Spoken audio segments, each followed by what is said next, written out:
வணக்கம் ஃப்ரெண்ட்ஸ், வாங்க இன்றைக்கி நம்ம எம்வி விலாக்ஸ் ஆஃப் மலர்விழி சேனலில் பார்க்க போகிறது சூப்பரான ஹெல்த்தியான டேஸ்டியான ஒரு லஞ்ச் பாக்ஸ் ரெசிபிங்க. ஆமாங்க, மிளகு சாதம் செஞ்சுருக்கேன் என் பொண்ணுக்கு லஞ்சுக்கு கொடுத்து அனுப்புறதுக்கு. இந்த மிளகு சாதத்தை நான் உங்களோட ஷேர் பண்ணிக்கலான்னு இந்த வீடியோ போட்டிருக்கேன். பாருங்கள், இது எவ்வளோ ஈஸியாக சீக்கிரமாக செய்யலாம், அதே சமயம் உடம்புக்கும் ரொம்ப நல்லதுங்க இந்த குளிர்காலத்துக்கு. வாங்க எப்படி பண்ணலான்னு வீடியோக்குள்ளே போய் பார்க்கலாம். வானலில் வச்சு ஒரு ஸ்பூன் நெய்யும் ஒரு ஸ்பூன் எண்ணெயும் ஊற்றியாச்சுங்க. நெய்யும் எண்ணெயும் ஒன்றா ஊற்றி செய்யும்போது நல்லாயிருக்குங்க.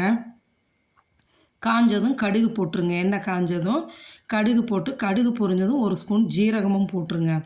பொரிஞ்சதுமே நம்ம ஒரு 10 முந்திரி பருப்பு உடச்சி வச்சுருக்கோம், அதை போடுங்க.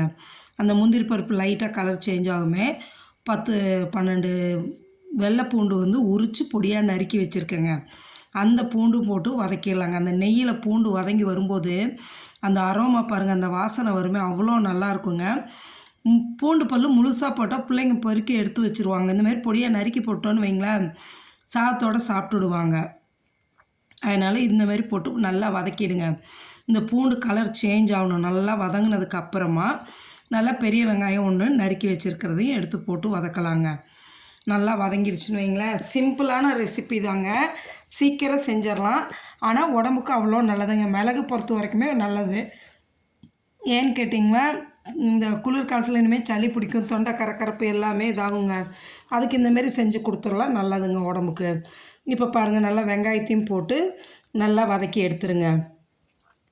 வதக்கிட்டு நான் காரத்துக்கு எதுவும் போடலைங்க. ஏன்னா குழந்தைங்க சாப்பிடும்போது மிளகே காரம் இதாகும். அதனால் மிளகாயெல்லாம் போடலைங்க. நீங்கள் பெரியவங்க சாப்பிட்ற மாரி இருந்தால் மிளகாய் வேணால் பச்சை மிளகா 2 கீரி போட்டுக்குங்க. நான் குழந்தைங்க கொடுக்குறங்காட்டிக்கு நான் மிளகாய் போடலைங்க, மிளகுத்தூளோடு நிறுத்திட்டேன். இது நல்லா கலர் சேஞ்ச் ஆனதுக்கப்புறமா நம்ம வடித்து ஆற வச்சுருக்கோம்ல சாதம், அதை நல்லா உதிரி உதிரியாக எடுத்து வச்சுக்கோங்க. ஆறுனதுக்கப்புறம் போட்டு கிளறினாதாங்க இந்தமாரி வெரைட்டி ரைஸ்க்கெல்லாம் நல்லாயிருக்கும். அதனால் அந்த சாதத்தை அதில் போட்டுருங்க. கருவேப்பிலை நல்லா ஃப்ரெஷ் லீஃபாக போட்டுக்குங்க, ரொம்ப நல்லாயிருக்குங்க. கொத்தமல்லி தழை இறக்குறப்ப போட்டுக்கலாம், கருவேப்பிலையை இதில் வதங்குறப்ப போட்டுக்கலாங்க. போட்டுட்டு சாதத்தை எடுத்து அதில் போட்டுருங்க. எவ்வளோ நம்ம வேணுமோ அவ்வளவு போட்டுட்டு இதுக்கு தேவையான அளவு உப்பு போட்டுருங்க. நல்லா சால்ட்டு, நான் இது இந்து உப்பு தான் போட்டிருக்கேங்க. அதனால் தேவையான அளவு போட்டுட்டு இதுக்கப்புறமா மிளகுத்தூள் நான் கடையிலலாம் வாங்க மாட்டேங்க, வீட்டில் பொடிச்சு வைக்கிறது தான். ஃப்ரெஷ்ஷாக அப்போதைக்கு பொடிச்சு போட்டுக்கோங்க, அது ரொம்ப நல்லாயிருக்கும் டேஸ்ட்டு. அதனால் மிளகுத்தூள் நிறையாவே போட்டுக்கலாங்க. ஏன்னா நம்ம காரத்துக்கு வேறு எதுவுமே போடல, அதனால் மிளகுத்தூளை நல்லாவே போட்டுக்கலாங்க. போட்டுட்டு கொஞ்சோண்டு பெருங்காயத்தூளையும் தூவி விட்டுட்டு கிளறி எடுத்துருங்க. அவ்வளோ சூப்பராக இருக்குங்க இந்த மிளகு சாதம். போட்டு நல்லா கிளறி எடுத்துருங்க. சுட சுட இந்த மிளகு சாதம், இந்த நெய் இதெல்லாம் வச்சு சாப்பிடும்போது அவ்வளோ நல்லா இருக்குங்க. நீங்களும் உங்கள் குழந்தைங்களுக்கு செஞ்சு கொடுங்க, நீங்களும் செஞ்சு சாப்பிடுங்க. என் பொண்ணுக்கு லஞ்ச் பாக்ஸ் ரெடி பண்ணிட்டு பாருங்கள். சைட் டிஷ் உருளைக்கிழங்கு வறுத்து வச்சுருக்கேங்க, பொரியல் இதுதாங்க. அதோட ஒரு கோலம் பின் பண்ணியிருக்கேன் பாருங்கள், நெல்லிக்கோலம் தாங்க. இது ரொம்ப ஈஸியான நெல்லிக்கோலங்க, பிகினர்ஸ் கூட ஈஸியாக போடலாம்.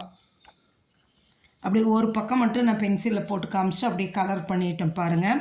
இவ்வளோ தாங்க, சிம்பிள். ஒரு 19.1 வரைக்கும் நேர் புள்ளி தாங்க. ஈஸியாக சிம்பிளாக போடலாங்க. நெல்லிக்கோலமே தெரியாதுன்னு சொல்ல வேண்டாம், அவ்வளோ ஈஸியாக போடலாங்க. நீங்களும் பார்த்துட்டு கோலத்தை போடுங்க. நம்ம சேனலை பார்த்துட்டு சப்ஸ்கிரைப் பண்ணுங்கள், லைக் பண்ணுங்கள், ஷேர் பண்ணுங்கள். சரிங்களா? தேங்க்ஸ் ஃபார் வாட்சிங் ஃப்ரெண்ட்ஸ்.